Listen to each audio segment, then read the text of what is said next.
Salam, selamat pagi. Jumpa lagi bersama saya Pendeta Samuel Pandi di jumpa pagi ini SP Salam Sejahtera. Pagi ini saya ingin membagi pengalaman spiritual Injil Lukas pasal 24 ayat 36. Saya tertarik dengan teks itu ketika dia berkata begini. Dan sementara mereka bercakap-cakap tentang hal itu, Yesus tiba-tiba berdiri di tengah-tengah mereka dan berkata kepada mereka, "Damai sejahtera bagi kamu." Saudara-saudara, memulai sesuatu dalam hidup ini, itu seringkali kita membawa beban tadi malam. Kita tidak tahu ada sisa pekerjaan apa, sisa beban apa yang kita punya dari semalam. Kita tidur, kadang kita bisa tertidur, tapi kita tidur tidak dengan damai sejahtera. Kita tidur dengan beban. Dan akibatnya ketika pagi kita bangun, yang kita jumpai itu adalah beban dalam hidup kita.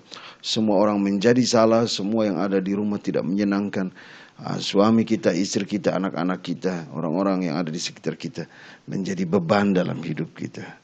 Karena itu saudara-saudara, ketika membaca firman ini, saya kira Tuhan menyapa murid-muridnya dengan indah. Dia hadir berdiri di tengah-tengah mereka dan berkata, "Damai sejahtera bagi kamu."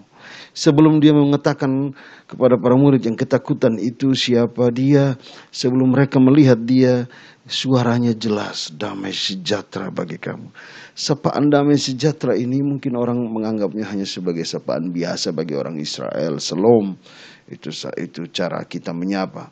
Itu mungkin juga salam kita bagi orang, "Halo pagi," itu mungkin kita anggap sebagai sapaan biasa. Tidak. Bagi Allah ini harus menjadi spirit saya dan saudara. Memulai sesuatu dalam kondisi apapun, perkataan damai sejahtera harus ada dalam hati kita, otak kita, dalam pikiran kita, dalam seluruh jiwa kita, dalam seluruh aktivitas kita. Mengapa? Karena hanya dengan damai sejahtera lah maka kita beroleh kekuatan. Sebab kita percaya bahwa dalam segala kondisi apapun damai sejahtera Allah tidak akan pernah hilang dari hidup saya dan saudara. Saudara, bayangkan bahwa kalau beban mendominasi kehidupan saya dan saudara, bayangkan bahwa seluruh pekerjaan-pekerjaan yang begitu berat yang mendominasi kehidupan saya dan saudara. Bayangkan kalau ketakutan itu lebih menguasai kita, kecemasan, keraguan, pikiran jahat itu lebih menguasai kita. Maka konsep damai sejahtera itu akan hilang dalam diri kita. Hidup ini menjadi satu tantangan yang tidak pernah berakhir. Menyapa dengan damai sejahtera. Ini suara Allah yang indah. Lepaskan kecemasan, ketakutan, sambut segala beban dengan damai sejahtera. Saya kadang menulis di Facebook, kadang saya menulis begini. Ada juga yang tidak setuju, tapi ketika mau tidur saya bilang begini, "Tuhan, sekarang saya mau tidur. Saya mohon Engkau mengambil kembali beban-beban ini. Biarkan aku tidur dengan damai sejahtera. Esok pagi aku bangun Tuhan, biar aku membawa damai sejahtera meski Tuhan mengembalikan beban-beban itu." Iya, karena semua salib kehidupan ini tidak boleh dilihat sebagai satu beban dan beban yang begitu berat. Tidak boleh. Damai sejahtera harus menguatkan kita supaya kita bisa keluar dari berbagai persoalan-persoalan kita. Yesus berdiri di tengah-tengah mereka. "Damai sejahtera bagi kamu. Salam." Ini perkataan yang indah.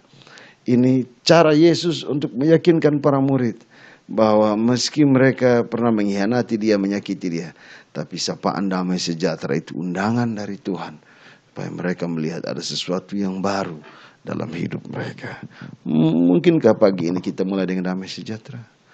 Atau masih ada kebencian dari kita terhadap suami kita, istri kita, anak-anak kita karena sesuatu yang melekat yang belum selesai dalam diri kita? Tidak. Lepaskan itu.